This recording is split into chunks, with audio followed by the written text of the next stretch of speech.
Maybe one super rich old white guy from New York can save us from another super rich old white guy from New York. By Frank BruniImageCreditCreditIllustration by Ben Wiseman. Photographs by Eric Thayer for the New York Times and Ozier Muhammad. Via the New York Times. It takes a billionaire to know a billionaire. What if it also takes a billionaire to take down a billionaire? That was the theory behind giving Michael Bloomberg a prime speaking spot at the Democratic National Convention, where his mockery of Donald Trump carried extra zing and sting.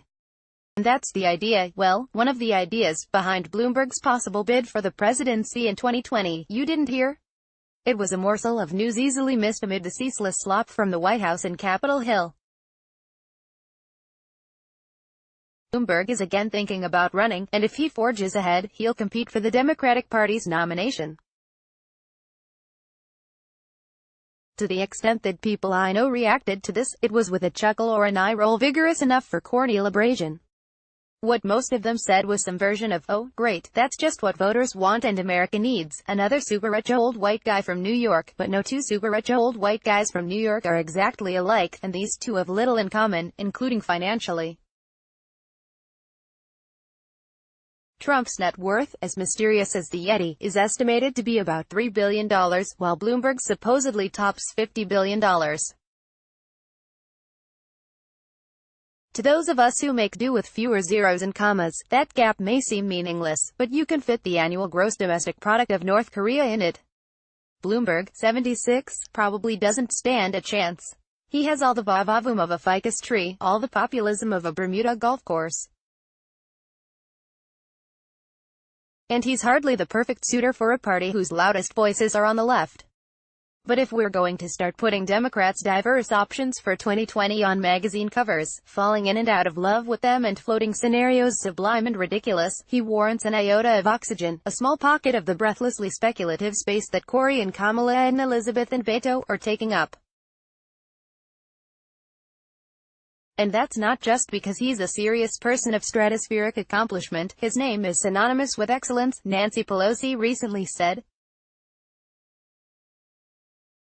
He's also, from a certain angle, the Trump deplorer's dream come true, an answer to prayers for the president's opposite. If there's a Michael in the mix with a few too many of Trump's qualities and the wrong temperature for the job, it's Avenatti, not Bloomberg.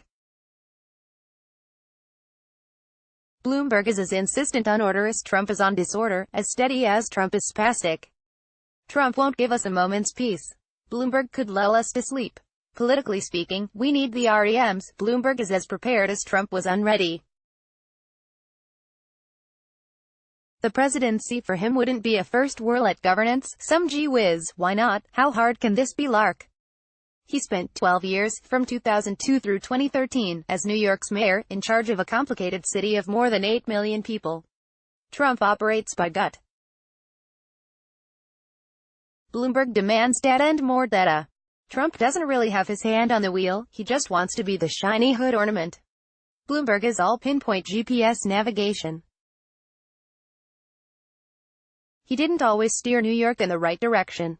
But there was never any question that he'd keep us out of the ditch. Trump is playing midwife to ever more extreme, debilitating partisanship. It's hard to envision Bloomberg doing the same. How could he demonize Republicans, independents or Democrats when he has been a Republican, an independent and a Democrat? And while that may make him appear as ideologically rudderless as Trump, he's not. Many of his core positions and principles, pro-immigration, pro-choice, in favor of free trade, in support of clean air, have been intact for a long while. He's pro-transparency, too. When he was in government, he routinely released his tax returns, though his station was well below the presidency and there weren't rampant suspicions about untoward influences on him and sinister conflicts of interest. He has had complaints about journalists but never sought to delegitimize journalism itself. He never would. He owns a media company.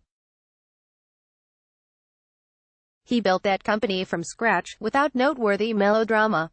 Trump got into real estate courtesy of his father, who gave and lent him large amounts of money, and as he sought to grow that fortune, he sprouted lawsuits and bankruptcies like weeds.